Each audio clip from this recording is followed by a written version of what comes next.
heard the very stimulating talk. We're all inspired. The question is, how do we clone manifestors, and how do we develop a movement that is beyond what you can pull as yourself? Have you looked at scaling up, and how is this going to process? Because, of course, I think that this is a good lesson for all of us. The question is how you really scale this up, especially that the barriers that are there working against you will also be there, and maybe more strongly elsewhere. So how you address the barriers, because it sounds like all success, but you obviously have had to face barriers. How have you done that? Yeah. First of all, there are 250 people working with me, which are all under the age of 30 years of age. So that's one thing I didn't present, and that is who is really the motor engine of all of this. I presented names in the screen, which most of them were under the age of 30, by the way.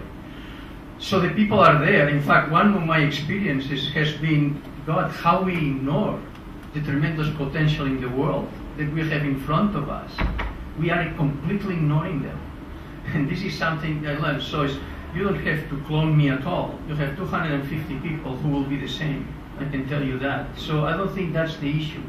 Barriers, look, all of us have barriers in life, but you have to be sure or passionate into what you believe. Sesame Street, for example, did not want to do a project that was scientifically driven. They thought it's all descriptive. This should work. And I said, I quit. And the next day, they recruited me again. Because to me, if you don't work through science, it's very, very difficult to convince society to change. I mean, and actually they came in, and now very interestingly, you should know that one of the Muppets is going to be a doctor. And this actually by surprise. Anyways, Dr. Rooster, which is my name. And it was a surprise 2 days ago when they presented this in New York. So they are already into it, but I think the science and the data that we have obtained, now it has opened a world in which before we all could say children are important, but where are the results? And that's really what I try to convey to you. So I think barriers are always there, but if you really believe into what you want to do and you believe strongly, it's passion. And then the donors come. In other words, we have 25,000 children in Colombia. In fact, my problem is a different one. It's not where the money is, because it's there. The problem is I am very worried to lose quality here. At the moment that you start going wild with so many people. In Spain are 10,000, and in 3 years they want 100,000. And I'm very against it. In other words, I think government then has to take over if the hypothesis works. And rather than start going ourselves into a massification, which I am very concerned. So there are problems in every corner, but at least these projects are going. Someone else? I do agree with you totally. And it seems to me that we need to, again, shift the paradigm from disease prevention to health promotion. And the concept, I see the concept of empowerment in your course. Hello? I see the concept of community empowerment in your Oh my goodness. Anyways, I think that the technology don't like me. Anyways, I see the concept of community empowerment in your work. And that is true. We have to shift the paradigm we have been taught at the public health schools to change the idea of that we are going to intervene in the community to make the community change. We have to work with the community, and in this case kids, and empower them to do things. I think that the potential has been there for a long time.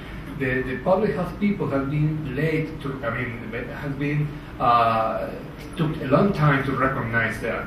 The industry, the tobacco industry knew from how many years, 40 years ago, 50 years ago, that they have to work with the kids, because the kids, for the companies, were the source of revenues. And to recognize that the people in the public health arena that have to work with the community took a long time. It seems to me that one of the issues that could be looking into by the academia of medicine is to interact with the people that are teaching our new generation of public health people to shift the paradigm and to accept these kind of things that are out of the classical way of dealing with health promotion. I'd like to make a comment about barriers. Actually, I had a barrier with the Institute of Medicine. The title of that document was going to be prevention, and the barrier was promoting health. And finally we won by a vote of 1. And that is the document changed from prevention to promote, because I believe strongly that we have to change the chip. Promotion is positive, prevention has some negative connotations. And I think we should start talking a little bit differently. And actually the project on children, this one word we never use, which is no. It doesn't exist. It's out of our nomenclature. And I think the comment you make, I think, is an important one. We should promote health and begin to move in that direction. Did you want to speak? The lady was waiting. First of all, I need to make a question for Professor Garnero. Professor Garnero. I'm sorry for my pronunciation or my English, but now I would like to know about the prevention, what you talk about prevention of cardiovascular diseases. I think I understood that the principal motive is the hypertension. Okay? Do you understand me? Yeah. About obesity, tobacco, no exercises, and the others. The alcohol is more important because 2 doses about alcohol to make the increase of hypertension more salt, the obesity, the other thing. And I think it's not so important for the professors. It's about alcohol. And now, here in Brazil, in urgencies, childs about Could you please come to the question or what you would like to say? yes, why don't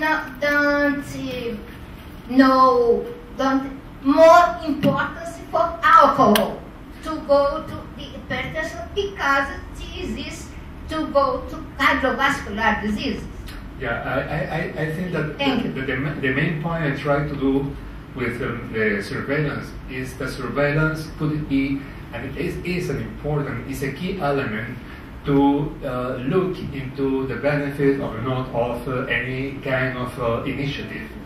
In the Lara State Venezuela Cardiovascular Health Promotion Program, we have been dealing with kids for the past about 27 years. We have a program called A Day with Your Heart. And in the Day of Your Heart, it's like a fair, it's a very fun thing to do. We have an element to treat nutrition, we deal with alcohol consumption, as well as the other things that we mentioned. I mentioned hypertension because the reduction in the bad indicators concerning hypertension has been important for the program. And I mentioned that we failed to reduce the use of smokeless tobacco, for instance. And that is an important issue for the future. We have to change, to adapt our health promotion programs to the findings that came from data from surveillance systems. Something that was good 10 years ago is not working right now because the kid changed. And that is the good thing about surveillance. Surveillance looking into how the things are changing. Research looking into how the things were. And as the industry knows, with kids we have to be update, as everyone knows here, how teenagers change their behavior. Their behavior changes every 6 months, 3 months. It's what is fashionable. So we have to observe that to adapt our programs. And in the area of addictions has been very hard. For example, the smokeless tobacco Chimo thing has been very hard to reduce, because at national level to eat or to use Chimo was a national pride thing. So it was seen and portrayed as an important thing for a group of people. So answering your question, alcohol and other drugs use has been an important part of our health promotion program in our state. But the success of that portion has been less than satisfactory. I think we are having a very important discussion, and I hope that the organizers will excuse us if we use part of the lunchtime to do this. Now it's you from Chile up there. Very briefly, the outcome of the meta-analysis that have been conducted by the Cochrane on childhood obesity using BMI as an endpoint beyond 1 year have been dismal in being negative. 0.2 SDs effect for children 3 to 5. In older children, no long-term effect. I don't want to, I'm very optimistic from what I've heard, but what are the outcomes that you have planned in your study? At what time?